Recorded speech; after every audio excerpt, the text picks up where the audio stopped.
ತಾಯಿ ಚಾಮುಂಡೇಶ್ವರಿ ದೇವಿ ಪ್ರತಿನಿತ್ಯ ನೀನು ಪೂಜಿಸ್ತಾ ಇದ್ದೀಗಾದ್ರೂ ಈಗ ನನಗೆ ಸಮಾಧಾನ ಆಗ್ತಿದ್ದಾಳೆ. ನನ್ನ ಗಂಡ ಚಿಕ್ಕ ದಿನದಲ್ಲಿ ತುಂಬ ಕಷ್ಟಪಟ್ಟು ಈಗ ತಾನು ಅವರ ತಮ್ಮಂದಿರಿಗೆ ಓದಿ ವಿದ್ಯಾಭ್ಯಾಸ ಕಲಿಸಿ ಒಳ್ಳೆ ನೌಕರಿ ಸಿಗಲಿ ಅಂತ ಬೇಡ್ಕೊಳ್ತಾ ಇದ್ದೆ. ಆದರೆ ನನ್ನ ಮೈದುನರಿಗೆ ನೌಕರಿ ಸಿಕ್ಕಿದೆ. ಆದಷ್ಟು ಬೇಗ ನಿಮಗೆ ಸಿಗ್ತದೆ, ನನಗೆ ಅಷ್ಟೇ ಸಾಕು. ದೇವರ ಹತ್ತಿರ ಏನೊಂದು ಬೇಡಿಕೊಳ್ಳುತ್ತೀವಿ, ಅದು ಹಾಂ ಸ್ವಾಮಿ, ಇನ್ನೇನಿಂದ ಬೇಡ್ಕೊಳ್ಳಿ. ನನ್ನ ಪ್ರೀತಿಯಮ್ಮ ನನಗೆ ಆರೋಗ್ಯ ಐಶ್ವರ್ಯ ಕೊಟ್ಟು ಕಾಪಾಡಿ, ಹಾಗೆ ನನ್ನ ಮೈದುನರಿಗೆ ಒಳ್ಳೆ ನೌಕರಿನ ಕೊಟ್ಟು ಕಾಪಾಡೋ ಪಾಠ ಬೇಡ್ಕೊಳ್ತೇನೆ. ವಿಜಯನಿಗೆ ಕೆಲಸ ಸಿಕ್ಕಿದೆ ಎಂದು ಒಂದು ಕಡೆ ಸಂತೋಷವಾಗಲಿ, ಬದ್ರನಿಗೂ ಜಗದೀಶನಿಗೂ ಕೆಲಸ ಸಿಗಲಿಲ್ಲವೆಂದು ದುಃಖವಾಗುತ್ತದೆ. ಹೌದು, ನೀವು ಹೇಳೋ ಮಾತು ಸತ್ಯ. ಇವನ ಜೊತೆ ಅವರಿಬ್ಬರಿಗೂ ಸಿಕ್ಕಿದ್ದಿದ್ರೆ ಎಷ್ಟು ಚೆನ್ನಾಗಿರ್ತಾ ಇತ್ತು ಅಲ್ಲ. ನಾನು ನಂಬಿರೋದೇವರು ಯಾವತ್ತೂ ಕೈಬಿಡಲಿಲ್ಲ. ಹಿಂಗಲ್ಲ ನಾಳೆ ಅವರಿಗಾದರೂ ನೌಕರಿ ಸಿಗುತ್ತೆ ಎಂಬ ಭರವಸೆಯಿಂದಲೇ ಬರ್ತಾ ಇದ್ದೀನಿ. ಅಲ್ಲಿ ಹಾಗೆ ವಿಜಯನಿಗೆ ಹಣದ ವ್ಯವಸ್ಥೆನ ಹೇಗೆ ಮಾಡಿದ್ರಿ? ಅವರು ನನ್ನ ತಮ್ಮ, ಅದರ ಬಗ್ಗೆ ನನಗೆ ಚಿಂತೆ ಇಲ್ಲ ಎಂದು ತಿಳಿದಿಲ್ಲ. ನೋಡಿ, ನೀವು ಏನೇ ಹೇಳಿದ್ರಷ್ಟೇ ಆದಷ್ಟು ಬೇಗ ವಿಜಯನ ಕೊಡುವ ಹಣವನ್ನು ಹೇಗಾದರೂ ಮಾಡಿ ತರೋಲ್ಲ. ಹಾಗೆಯೇ ಆದಷ್ಟು ಬೇಗ ಅದನ್ನು ನಾವೆಲ್ಲ ಸೇರ್ಕೊಂಡು ತಲೆ ಮೇಲೆ ಹೊತ್ತು ಆದಷ್ಟು ಬೇಗ ಸಾಲ ತೀರಿಸಿದ್ರಾಯ್ತು. ಏನಂತೀರ? ಹೌದು, ನಮ್ಮ ಹತ್ತಿರ ಹಣವಿಲ್ಲದಿದ್ದರೆ ಏನಾಯಿತು? ಆ ಹಣವನ್ನು ಮೀರಿಸುವ ಒಳ್ಳೆ ಗುಣಗಳು ಇದ್ದರೆ ಆ ಹಣವನ್ನು ನಮ್ಮನ್ನು ಹುಡುಕಿಕೊಂಡು ಬರುತ್ತದೆ ಅಂತ ಹುಡುಕಿಕೊಂಡು ಬರ್ತೀವಿ.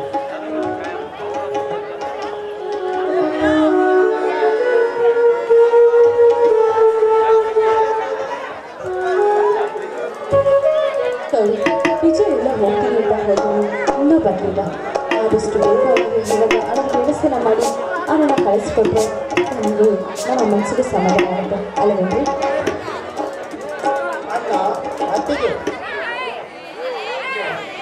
ಇದ್ದ ಹಾಗೆ ಬಂದು ಬಿಟ್ಟಿದ್ಯಾ? ಚೆನ್ನಾಗಿದ್ದೀತ? ಹೌದಣ್ಣ, ಚೆನ್ನಾಗಿದ್ದೀನಿ. ಹಾಂ, ಯಾಕಪ್ಪ ವಿಜಯ್, ನಿನ್ನ ಮನಸ್ಸಿಂದ ಏನೋ ಈ ಥರ ಬೇಸರವಾಗಿದೆಯಲ್ಲ, ಯಾಕೆ ಹಾಗೆ ವಾಪಸ್ ಬಂದಿದ್ಯಾ? ಏನಾದರೂ ತೊಂದರೆ ಆಯ್ತೇನೋ? ಯಾಕಪ್ಪ ಇವತ್ತೇ ನೀನು ನೌಕರಿಗೆ ಹೋಗಲು ಕೊನೆ ದಿನ ಅಂತ ಹೇಳಿ ಮತ್ತೆ ಹೊಲಕ್ಕೆ ಹೋಗುತ್ತೇನೆಂದು ಹೇಳ್ತಿರುವಲ್ಲ ತಮ್ಮ. ಹೊಲಕ್ಕೆ ಹೋಗುತ್ತೇನೆ ಅದು ಆಗಲ್ಲಣ್ಣ. 1 ಲಕ್ಷ ಹಣ ಅಂದರೆ 10,000 20,000 ಕೇಳಿದರೆ ಕೊಟ್ಟು ಹೋಗಬಹುದಾಗಿತ್ತಲ್ಲ. ಹಾಗೆ ಆಗಿರುವಾಗ 1 ಲಕ್ಷ ಹಣ ಅಂದರೆ ನಾವು ಎಲ್ಲಿಂದ ತರುವುದಲ್ಲ. ಬೇಡಣ, ಬೇಡ. ನನ್ನ ಕೆಲಸಕ್ಕೆ ಹೋಗುವುದು ಬೇಡಣ. ನಿಮ್ಮ ಒಂದಿಗೆ ಇಲ್ಲೇ ಹೊಲ ಗದ್ದೆಯಲ್ಲಿ ಕೆಲಸ ಮಾಡಿಕೊಂಡು ಇರುತ್ತೇನೆ. ಅಂದ್ರೆ ಏನಪ್ಪ ಹೇಳ್ತಾ ಇದ್ಯಾ? ಇಷ್ಟು ದಿವಸ ಕಷ್ಟಪಟ್ಟು ಓದಿ ಈಗ ನೋಡಿದ್ರೆ ಮನೆಯಲ್ಲಿ ಕೆಲಸ ಮಾಡ್ತೀನಿ ಅಂತ ಹೇಳ್ತಾ ಇದ್ಯಾ? ಯಾಕೋ ಹೀಗೆಲ್ಲ ಮಾತಾಡ್ತಿದ್ಯಾ? ನಿನ್ನ ಜೀವನ ಬಗ್ಗೆ ಸ್ವಲ್ಪ ಆದ್ರೂ ಯೋಚನೆ ಮಾಡಿದ್ಯೇನೋ? ದಯವಿಟ್ಟು ಆ ನಿರ್ಧಾರನ ಮಾತ್ರ ತೆಗೆದುಕೊಳ್ಬೇಡಪ್ಪ. ನೀನು ಚೆನ್ನಾಗಿ ಓದಬೇಕು, ನೀನು ಒಳ್ಳೆ ನೌಕರಿ ತಗೋಬೇಕು ಅನ್ನೋದೇ ನಮ್ಮ ಕನಸಾಗಿದೆ ಕಣೋ. ಅತ್ತಿಗೆಮ್ಮ, ನನ್ನ ಹಾಗೆ ಈ ನಮ್ಮ ನಾಡಿನಲ್ಲಿ ಓದಿ ಕೆಲಸ ಸಿಗದೆ ರೈತರ ಮಕ್ಕಳು ತುಂಬಾ ಜನ ಆದರೆ ಓದುವಾಗ ಎಲ್ಲ ಕೆಲಸದನ್ನ ಆಸೆ ಇಟ್ಟುಕೊಂಡು ಓದುತ್ತಾರೆ. ಆದರೆ ಎಲ್ಲರಿಗೂ ಕೆಲಸ ಸಿಕ್ಕದೆ ಕರೆವಾದರೆ ಉಳಿದ ರೈತರ ಮಕ್ಕಳು ಕೈ ಕೆಸರು ಮಾಡಿಕೊಳ್ಳುತ್ತಿರಲಿಲ್ಲ. ಅತ್ತಿಗೆಮ್ಮ, ಕೈ ಕೆಸರು ಮಾಡಿಕೊಳ್ಳುತ್ತಿರಲಿಲ್ಲ.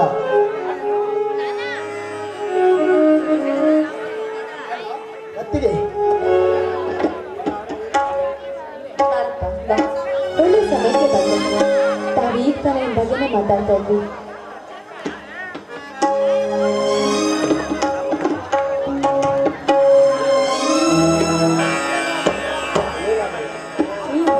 ಹೇಳಪ್ಪ. ನೋಡು, ಅವನಿಂತೂ ನನ್ನ ಕೆಲ್ಸಕ್ಕೆ ಹೋಗೋದಿಲ್ಲ, ಮನೆಯಲ್ಲೇ ಏನಾದ್ರು ಕೆಲಸ ಮಾಡ್ಕೊಂಡಿರ್ತೀನಿ ಅಂತ. ನೀನಾದ್ರೂ ಸ್ವಲ್ಪ ಬುದ್ಧಿ ಮಾತನ್ನ ಹೇಳಪ್ಪ. ಹೇಗಾದ್ರೂ ಮಾಡಿ ಅವನನ್ನ ಕೆಲಸ ಕಳಿಸ್ಕೊಡೋಣ.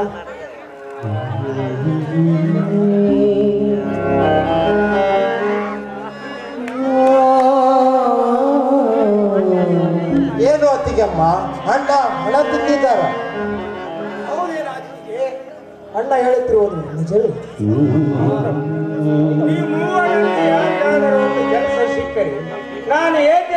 ಮಾಡಲಿ ತಮ್ಮ ನಾನು ಏಕೆ ಅಣ್ಣ ಅಷ್ಟೊಂದು ಹಣವನ್ನು ನಮ್ಮಂತ ಬಡವರಿಗೆ ಆ ಕೊಟ್ಟ ಪುಣ್ಯಾತ್ಮ ಯಾರಣ್ಣ? ಅಷ್ಟೊಂದು ಹಣವನ್ನು ಕೊಟ್ಟ ಪುಣ್ಯಾತ್ಮ ಯಾರು? ನೋಡು ಜಗದೀಶ, ಈ ವಿಷಯ ನಿನಗೆ ಬೇಡವಾದ ವಿಷಯ. ಆ ಮೇಘರಾಜ ಮನಸ್ಸು ಮಾಡಿ ಮಲ್ಲಿಗೆ ಅಂತ ಬೆಳೆಯಂತೆ ಬೆಳೆ ಒಂದೇ ಒಂದು ವರ್ಷದಲ್ಲಿ ಆ ಸಾಲ ಮುಟ್ಟಿಸಬಹುದು. ನೋಡು, ಮೊದಲು ಹಣವನ್ನ ಕೊಡಿ. ನೋಡಪ್ಪ, ಈಗಲಾದ್ರೂ ನಿನಗೆ ಸಮಾಧಾನ ಆಯ್ತಾ? ನೋಡು, ಈ ಹಣದ ಬಗ್ಗೆ ನೀನೇನು ಯೋಚನೆ ಮಾಡಬೇಡ. ನೀನು ಚೆನ್ನಾಗಿ ಓದಬೇಕು. ಅಷ್ಟೇ ಅಲ್ಲದೆ ಒಳ್ಳೆ ನೌಕರಿ ತಗೊಂಡು ಮುಂದಿನ ಜೀವನದಲ್ಲಿ ನೀನು ಚೆನ್ನಾಗಿರ್ಬೇಕನ್ನೋದು ನಮ್ಮ ಆಸೆ. ಅದು ಹಾಗಲ್ಲಣ್ಣ. ಮಾತ್ರ ಒಂದು ಸರಿ ಹೇಳಿದರೆ ನಿನಗೆ ಅರ್ಥವಾಗುವುದಿಲ್ಲವೇ? ಮೊದಲು ವಿಜಯನನ್ನು ಜಗದೀಶ ವಿಜಯ್ ಮೊದಲು ಬಸ್ ಹತ್ತಿಸಿ ಬನ್ನಿ. ಸರಿ ಬಿಡಣ್ಣ, ನೀನು ಹೇಳಿದಂತೆ ಆಗಲಿ. ಹಣ ಯಾರ್ದಾದರೇನು, ಒಟ್ಟಿನಲ್ಲಿ ನಮ್ಮ ವಿಜಯಕ್ಕೆ ಕೆಲಸ ಸೇರಿಕೊಂಡಿದ್ದಾನಲ್ಲ, ಅಷ್ಟೇ ಸಾಕು. ಅದನ್ನು ಮುಂದೆ ದುಡಿದೆ ತಿರ್ಸಿದರಾಯ್ತು. ಅಣ್ಣ, 1 ಲಕ್ಷ ಹಣ ಅಂದರೆ ಅಣ್ಣ, 1 ಲಕ್ಷ ಹಣ ಅಂದರೆ ದುಡಿದು ಮುಟ್ಟಿಸುವುದು ಹೇಗಣ? ಈಗ ಸಾಲ ತಗೊಳ್ಳುವುದು ತುಂಬಾ ಸುಲಭ. ಅದೇ ಸಾಲವನ್ನು ಮರಳಿ ಕೊಡಬೇಕಂದರೆ ತುಂಬಾ ಕಷ್ಟವಾಗುತ್ತಣ್ಣ. ಸಾಲಗಾರ ಸಾಲ ತಗೊಳ್ಳೋದರ ಜೊತೆಗೆ ಸಂಕಟವನ್ನು ಪಡೆದುಕೊಳ್ಳುತ್ತಾನಣ್ಣ, ಸಂಕಟವನ್ನು ಪಡೆದುಕೊಳ್ಳುತ್ತಾನೆ. ವಿಜಯ, ಆ ವಿಷಯ ನಿನಗೆ ಎದಕ್ಕಪ್ಪ? ಈ ರೈತನ ಬಾಳಿನಲ್ಲಿ ಆ ಮೇಘರಾಜ ಮನಸ್ಸು ಮಾಡಿ ಮಲ್ಲಿಗೆಯಂತೆ ಮಳೆ ಸುರಿದು ಬೆಳ್ಳಿಯಂತೆ ಬೆಳೆ ಬೆಳೆದು ಒಂದೇ ಒಂದು ವರ್ಷದಲ್ಲಿ ಆ ಸಾಲ ಮುಟ್ಟಿಸಬಹುದು. ಮೊದಲು ಅಷ್ಟಕ್ಕೂ ನಿನಗೆ ವಿಜಯ್, ಸಾಲದ ಬಗ್ಗೆ ನೀನು ಚಿಂತೆ ಮಾಡಬೇಡ. ಮುಂದೆ ನಾವು ದುಡಿದು ಮುಟ್ಟಿಸುತ್ತೇವೆ. ಮೊದಲು ನೀನು ಬ್ಯಾಗ್ ರೆಡಿ ಮಾಡ್ಕೊ ಹೋಗು. ಆಯ್ತಣ್ಣ, ನೀವು ಹೇಳಿದಾಗೆ ಆಗಲ್ಲ. ನಾನು ಕೆಲಸಕ್ಕೆ ಹೋಗುತ್ತೇನೆ, ಸರಿನಾ? ವಿಜಯ, ಈಗಲಾದ್ರೂ ಕೆಲಸ ಹೋಗೋದಕ್ಕೆ ಒಪ್ಕೊಂಡಿಲ್ಲ. ನನಗೆ ಅದು ಸಂತೋಷ ಕಣೋ. ಅತ್ತಿಗೆ, ಇದೇ ಸಂತೋಷದ ಸಂದರ್ಭದಲ್ಲಿ ನನ್ನದು ಒಂದು ಸಂತೋಷದ ವಿಷಯ ಇದೆ. ಸಂತೋಷದ ವಿಷಯ ಇದೆ. ಯಾವುದಪ್ಪ ಮಹಾರಾಜ, ಅಂತ ಸಂತೋಷ ಸುದ್ದಿ? ನಿನ್ನ ಸಂತೋಷ ಸುದ್ದಿನೂ ಕೂಡ ಕೇಳ್ಬಿಡೋಣ. ಅದೇನಂತ ಸಂತೋಷದ ವಿಷಯ ಹೇಳು ಜಗದೀಶ. ಅಣ್ಣ, ಅದು ಅದು ಅದಕ್ಕೆ ಸಂಕೋಚ ಪಟ್ಟುಕೊಳ್ಳುತ್ತಿ ಜಗದೀಶ. ಅದು ಏನಂತ ನೇರವಾಗಿ ಹೇಳು. ಹೌದಪ್ಪ, ಅದು ಎಂದು ನೀನು ಮರೆ ಮಾಡಿಸ್ತಾ ಇದೆಯಾ? ಅದೇನೇ ಮೊದಲು ಬಿಚ್ಚಿ ಹೇಳಬಾರ್ದು. ಅತ್ತಿಗೆ, ಮತ್ತೆ ನಾನೊಂದು ಹುಡುಗಿಯನ್ನ ಪ್ರೀತಿಸುತ್ತಿದ್ದೇನೆ. ಅವಳನ್ನೇ ಮದುವೆ ಮಾಡಬೇಕಂತ ನಿರ್ಧಾರ ಕೂಡ ಮಾಡಿದ್ದೇನೆ. ಅದು ನೀವು ಒಪ್ಪಿದರೆ ಮಾತ್ರ ನಾನು. ಜಗದೀಶ, ಏನು ಹೇಳುತ್ತೀವಿ? ನಿನಗಿನ ಹಿರಿಯನು ಭದ್ರನೇ ಇರುವಾಗ ಅವನಿಗೆ ಬಿಟ್ಟು ನಿನಗೆ ಮದುವೆ ಮಾಡಬೇಕ? ಅದು ಮದುವೆ ಎಂದರೆ ಮಕ್ಕಳ ಆಡುವ ಆಟವೆಂದು ತಿಳಿದಿರುವುದು. ಜಗದೀಶ, ಅಣ್ಣ ಅತ್ತಿಗೆಯಿಂದ ಇಂಥ ಮಾತನಾಡಲಿಕ್ಕೆ ನಾಚಿಕೆ ಆಗೋದಿಲ್ಲವೇ? ಅಣ್ಣ, ನಾನು ಅವಳಿಗೆ ನಿನ್ನನ್ನೇ ಮದುವೆ ಆಗ್ತೇನಂತ ಅವಳಿಗೆ ಮಾತನ್ನು ಕೊಟ್ಟಿದ್ದೇನಣ್ಣ, ಮಾತನ್ನು ಕೊಟ್ಟಿದ್ದೇನೆ.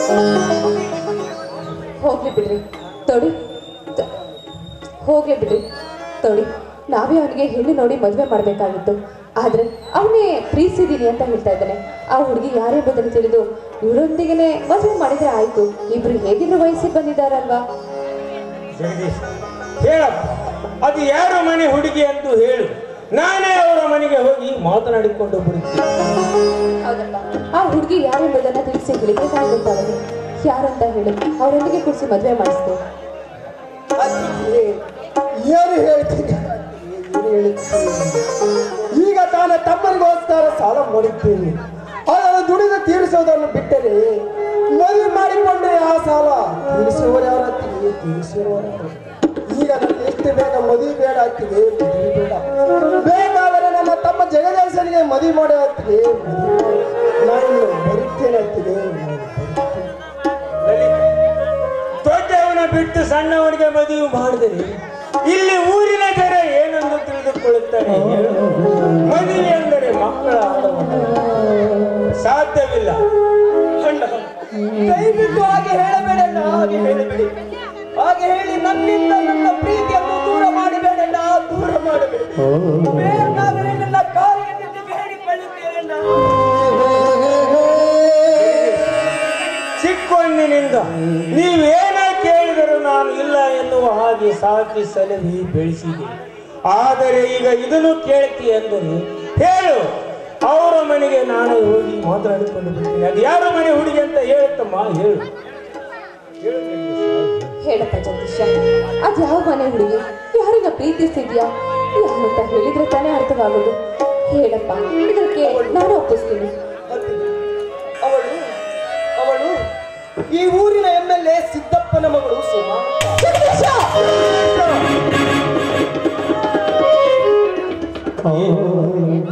ಏನು ಹೇಳುತ್ತಿರುವುದು? ಆ MLA ಸಿದ್ದಪ್ಪನ ಮಗಳು ಸುಮಾ. ನಿನಗೇನು ತಲೆ ಕೆಟ್ಟಿಲ್ಲ ತಾಯಿ? ನಮ್ಮಂತ ಬಡವರಿಗೆ ಅಂತ ಶ್ರೀಮಂತರ ಮಗಳ ಕೊಡಲಿಕ್ಕೆ ಒಪ್ಪುತ್ತಾರೆ? ಇದು ಸಾಧ್ಯ? ಜಗದೀಶ, ನೀನು ಏನು ಮಾತಾಡ್ತಾ ಇದೆಯೋ, ಏನಾಗಿದ್ಯೋ ನಿನಗೆ?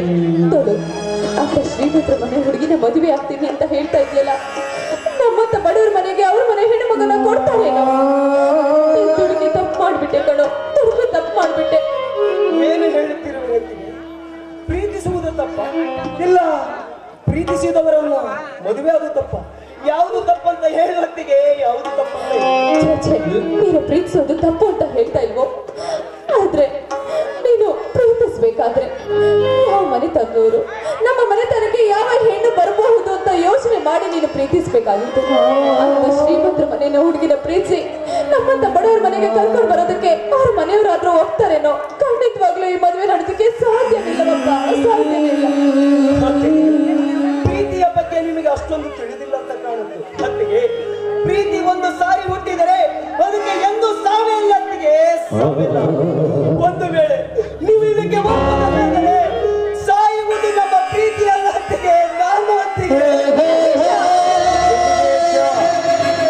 ನೀನು ಏನೇ ಕೇಳಿದ್ರು ನಾನು ನಮ್ಮಿಂದ ನೀನು ಸಾಯುವುದು ಬೇಡ ತಮ್ಮ. ನಾನೇ ಆ ಸಾಹುಕಾರ ಸಿದ್ದಪ್ಪನ ಕಾಲು ಹಿಡಿದಾದರೂ ನಿನ್ನ ಮದುವೆಗೆ ಒಪ್ಪಿಸುತ್ತೇನೆ. ಒಂದು ವೇಳೆ ಈ ಮದುವೆಗೆ ಅವರು ಒಪ್ಪದಿದ್ದರೆ ಅವರ ಮನೆಯಲ್ಲಿ ಸಾಯುವ ತನಕ ಜೀತದಾಳಾಗಿ ದುಡಿದಾದರೂ ಈ ನಿನ್ನ ಮದುವೆಗೆ ಒಪ್ಪಿಸುತ್ತೇನೆ ತಮ್ಮ, ಈ ಮದುವೆಗೆ. ಆದರೆ ನೀನು ಸಾಯ್ತೇನೆಂದು ಹೇಳಬೇಡ ತಮ್ಮ, ಹೇಳಬೇಡ. ಹೌದು ನೋಡಿ, ಈಗಲಾದ್ರೂ ನೀವು ಒಪ್ಕೊಂಡ್ರಲ್ಲ, ಸರಿ ನೋಡಿ, ಆದಷ್ಟು ಬೇಗ ನೀವು ನಿಮ್ಮ ಕೆಲಸಕ್ಕೆ ನೀವು ರೆಡಿ ಮಾಡ್ಕೊಳ್ಳಿ. ಇವಾಗ ನನಗೆ ಮನಸ್ಸಿಗೆ ತುಂಬಾ ಸಂತೋಷವಾಯ್ತು. ನಾನೆಲ್ಲಿ ನೀವು ಒಪ್ಪುದಿಲ್ಲ ಅಂತ ತುಂಬಾ ಗಾಬರಿಯಾಗಿದ್ದೆ.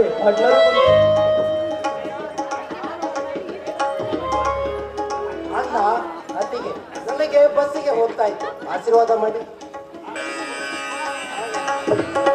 ದೇವರು ನಿಮಗೆ ಚೆನ್ನಾಗಿತ್ತು. ಹೌದು. ನೀನು ಹೋಗಿ ಬಾ ಅಂದ್ರೆ ಹೋಗಿ ಬಾ. ಆ ದೇವರು ನಿನಗೆ ಒಳ್ಳೆ ಆರೋಗ್ಯ ಆಯುಷ್ ಕೊಟ್ಟು ಕಾಪಾಡಲಿ.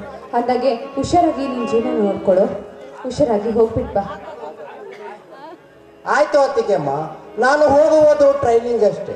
ಟ್ರೈನಿಂಗ್ ಮುಗಿಸಿಕೊಂಡು ಬೇಗ ಬರುತ್ತೇನೆ.